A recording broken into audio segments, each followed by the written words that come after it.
Enter a knight in fiberglass armor. Russian-born engineer Zora Arkus Duntov. He would later be called the father of the Corvette.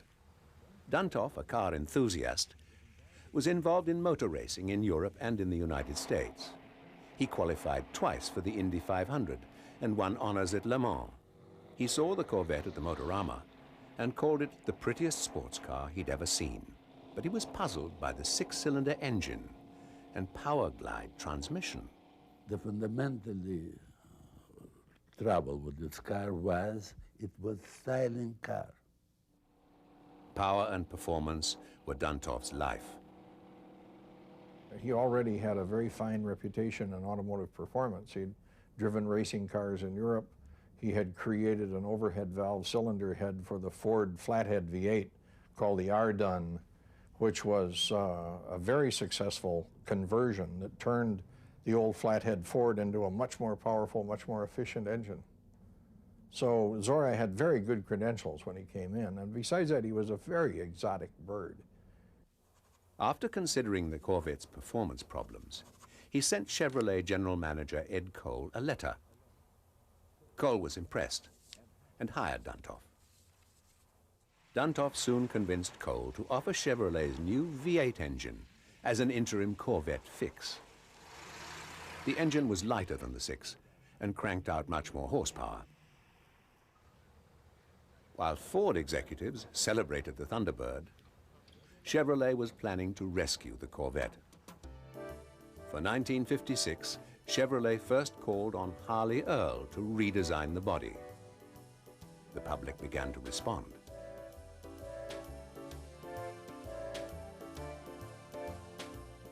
While Earl performed his magic on the body, Duntov cast his spell on the engineering. Next, Duntov took a crack at establishing a new speed record at Daytona Beach, Florida. He knew the Corvette must race on Sunday to sell on Monday.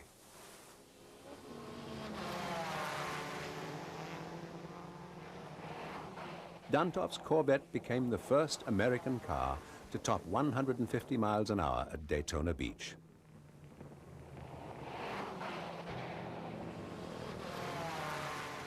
Chevy's stodgy image was finally being left in the dust.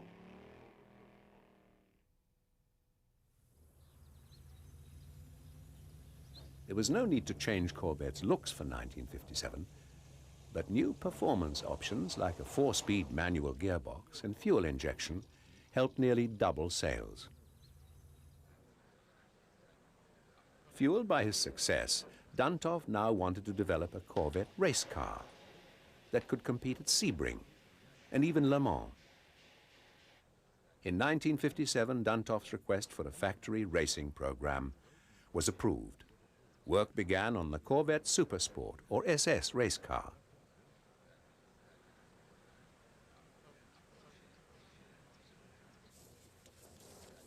Duntov and his team would finally have the opportunity to race the Corvette against the best from Mercedes, Porsche, Ferrari, and Maserati.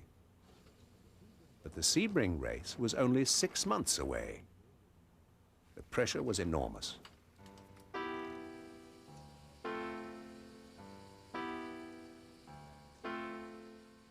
It was rumored that to speed up the process, he copied a Mercedes 300 SLR frame.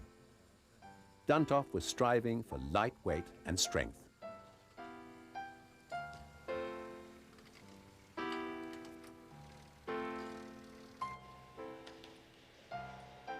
As their work continued, the car began to take shape.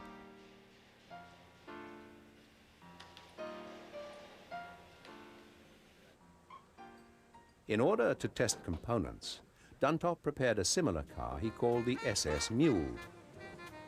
The test results were exciting, and Duntov was sure that the Supersport could be a winner. It wouldn't be until much later that the true value of the Mule was realized.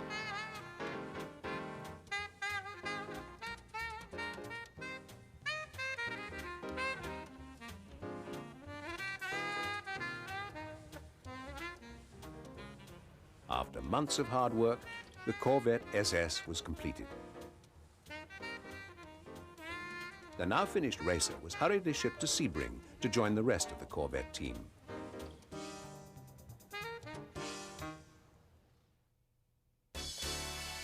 When the Supersport joined the Corvette team at Sebring, the competition noticed. Fangio drove it in practice a few laps, and he liked it and was quite impressed with it. Everybody paid attention to that car. But there just wasn't enough time for proper testing. On race day, driver John Fitch was still trying to find out why the brakes were locking up.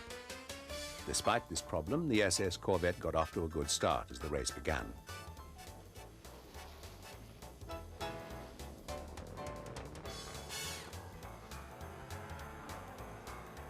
But the brake problem grew worse.